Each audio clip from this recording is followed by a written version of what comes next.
नमस्कार। मदरहुड, आप सब जानते हैं मदर्स डे के उपलक्ष्य में हम एक सीरीज कर रहे हैं जिसमें अलग अलग मदर्स का इंटरव्यू लेते हुए हम लोग उनकी ज़िंदगी से जुड़े हुए चैलेंजेस और ब्लेसिंग्स के बारे में बात कर रहे हैं। जब तो ब्लेसिंग्स की बात आती है तो कहा जाता है कि मामा ठंडियाँ छामा, लेकिन अगर किसी माँ को किसी भी कारण से चुनौतियों का सामना करना पड़े या फिर दुनिया उसका जीना दूभर कर दे तो वो चंडी का रूप धारण कर लेती है। अगर उसके बच्चों पे कोई आंच आए तो यही माँ सारी दुनिया को तहस नहस भी कर सकती है, झांसी की रानी बनकर। हम पीछे बात कर रहे थे एक सिंगल मदर से कि उसने अपनी जिंदगी के चैलेंजेस को कैसे फेस किया। आज इस कड़ी में हम एक और सिंगल मदर से मिलने जा रहे हैं, कुलविंदर कौर, जो नाइस हाउस में एज ए किचन हेल्प मेरे साथ काम कर रही हैं पिछले 4 साल से। और कुलविंदर, किस तरह हो? बहुत अच्छी। ठीक हो? ओके। सो मैं पूछना चाहूँगी कि जो थोड़ी मैरिज हुई थोड़ी उम्र कितनी सी? 15 साल। 15 साल। ओके। सो तुसी उस वेले अपनी मर्जी जाहिर कीती सी शादी ਲਈ या ਤੁਹਾਡੇ ਤੇ ਦਬਾਅ ਪਾਇਆ ਗਿਆ ਸੀ? नहीं मैम, कोई दवा नहीं सी। मम्मा बीमार रहते सी, उन्होंने ब्लड कैंसर सी, ते करके फिर अपन जल्दी होना पिया। ओके। सो किस तरह रहा ਤੁਹਾਡੀ शादी ਦਾ सफर? कितने साल ਤੁਸੀਂ ਇਕੱਠੇ ਰਹੇ ਤੇ ਕਿਉਂ ਵੱਖ ਹੋਏ?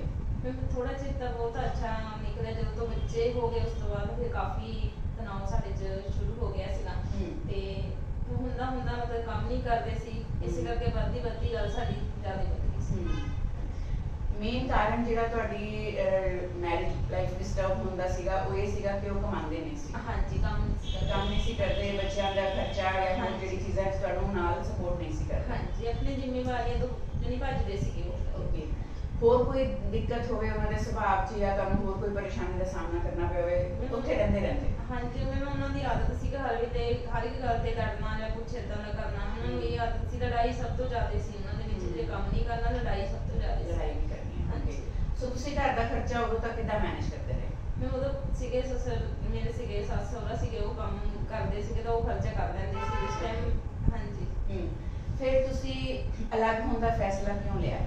ਜਦੋਂ ਹਰ ਵੇਲੇ ਲੜਾਈ ਹੁੰਦੀ ਹੈ ਘਰ ਦੇ ਵਿੱਚ, ਖਾਣ ਦਾ ਨਹੀਂ ਕੋਈ ਟਾਈਮ ਸੀ ਜਾਂ ਕੁਛ ਏਦਾਂ ਦਾ ਸੀਗਾ, ਤਾਂ ਇਸ ਕਰਕੇ ਮੈਨੂੰ ਜ਼ਿੰਦਗੀ ਤੋਂ ਅੱਕ ਗਈ ਸੀ। ਮੈਂ ਇਸੇ ਕਰਕੇ ਮੈਨੂੰ ਫੈਸਲਾ ਲੈਣਾ ਪਿਆ। ਸੋ ਕਿੰਨੇ ਬੱਚੇ ਹਨ ਤੁਹਾਡੇ? ਮੈਂ 4 ਬੱਚੇ। ਹਾਂਜੀ। 4 ਨੂੰ ਤੁਸੀਂ ਸੰਭਾਲ ਰਹੇ ਹੋ?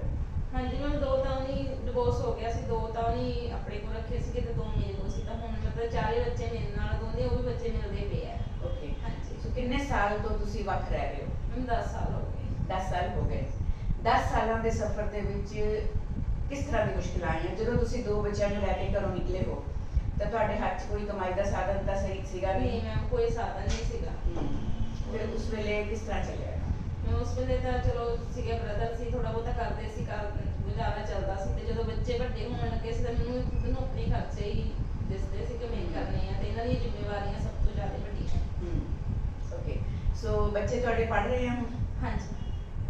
ਤੁਸੀਂ ਜਿੱਦਾਂ ਹੀ ਉੱਥੋਂ ਨਿਕਲੇ ਆਪਣੇ ਫਿਰ ਪੇਰੈਂਟਸ ਕੋਲ ਗਏ ਜਾਂ ਭਰਾਵਾਂ ਕੋਲ ਗਏ, ਉਸ ਤੋਂ ਬਾਅਦ ਤੁਸੀਂ ਕਿੱਦਾਂ ਲਾਈਫ ਮੈਨੇਜ ਕੀਤੀ? ਫਿਰ ਮੈਂ ਬਹੁਤ ਮੁਸ਼ਕਲ ਸੀਗੀ ਲਾਈਫ ਜਿਹੜੀ ਕੱਢਣੀ, ਉਹ ਬਹੁਤ ਜ਼ਿਆਦਾ ਮੁਸ਼ਕਲ ਸੀ ਕਿ ਦੂਸਰੇ ਬੰਦੇ ਦੇ ਸਿਰ ਤੇ ਕੱਢਣੀ ਤਾਂ ਬਹੁਤ ਮੁਸ਼ਕਲ, ਚਾਹੇ ਬ੍ਰਦਰ ਹੈ ਚਾਹੇ ਕੋਈ ਸਿਸਟਰ ਹੈ, ਉਹਦੇ ਲਈ ਤਾਂ ਬਹੁਤ ਮੁਸ਼ਕਲ ਸੀ। ਓਕੇ। ਫਿਰ ਤੁਸੀਂ ਕੀ ਕੀਤਾ, ਮਤਲਬ ਕੀ ਕੰਮ ਕੀਤੇ, ਕਿਸ ਤਰ੍ਹਾਂ ਬੱਚਿਆਂ ਦੀ ਪੜ੍ਹਾਈ, ਖਾਣਾ ਪੀਣਾ ਮੈਨੇਜ ਕੀਤਾ? ਉਹ ਤਾਂ ਥੋੜਾ ਟਾਈਮ ਆਪਾਂ ਕੱਢੇ ਲਿਆ ਸੀ ਕਦੇ, ਉਸ ਤੋਂ ਬਾਅਦ ਫਿਰ ਕੰਮ ਕੀਤਾ। ਮੈਂ 2 ਸਾਲ ਕੰਮ ਕੀਤਾ ਸੀ, ਉਹ ਵੀ ਮਤਲਬ ਕਿਚਨ ਦਾ ਹੀ ਕੀਤਾ ਸੀ ਨਾ, ਤੇ ਉਸ ਕਰਕੇ ਥੋੜਾ ਚੱਲਦਾ ਰਿਹਾ ਸੀਗਾ। ਤੇ ਇਸ ਪੂਰੇ ਦੌਰ ਦੇ ਵਿੱਚ ਬੱਚਿਆਂ ਦਾ ਸੁਭਾਅ, ਬੱਚਿਆਂ ਦਾ ਤੁਹਾਡੇ ਨਾਲ ਜਿਹੜਾ ਵਰਤਾਅ ਸੀ, ਬੱਚਿਆਂ ਦਾ ਤੁਹਾਡੇ ਲਈ ਜਿਹੜਾ ਇੱਕ ਕੰਸਰਨ ਸੀ, ਉਹ ਕਿਸ ਤਰ੍ਹਾਂ ਦਾ ਰਿਹਾ? ਮੈਂ ਬਹੁਤ ਅੱਛਾ ਸੀਗਾ ਬੱਚਿਆਂ ਦਾ। ਬੱਚਿਆਂ ਨੇ ਤੁਹਾਡਾ ਸਾਥ ਦਿੱਤਾ? ਹਾਂਜੀ ਮੈਮ। ਹੁਣ ਜਿਹੜੇ 2 ਬੱਚੇ ਤੁਹਾਡੇ ਤੋਂ ਪਹਿਲੇ ਅਲੱਗ ਰਹਿ ਰਹੇ ਸੀ, ਹੁਣ ਤੁਹਾਡੇ ਨਾਲ ਹੈ, ਤਾਂ ਉਹ ਹੁਣ ਕੀ ਸਮਝਦੇ ਆ ਕਿ ਤੁਸੀਂ ਉਸ ਵੇਲੇ ਜੋ ਫੈਸਲਾ ਲਿਆ ਸੀ ਉਹ ਸਹੀ ਸੀ?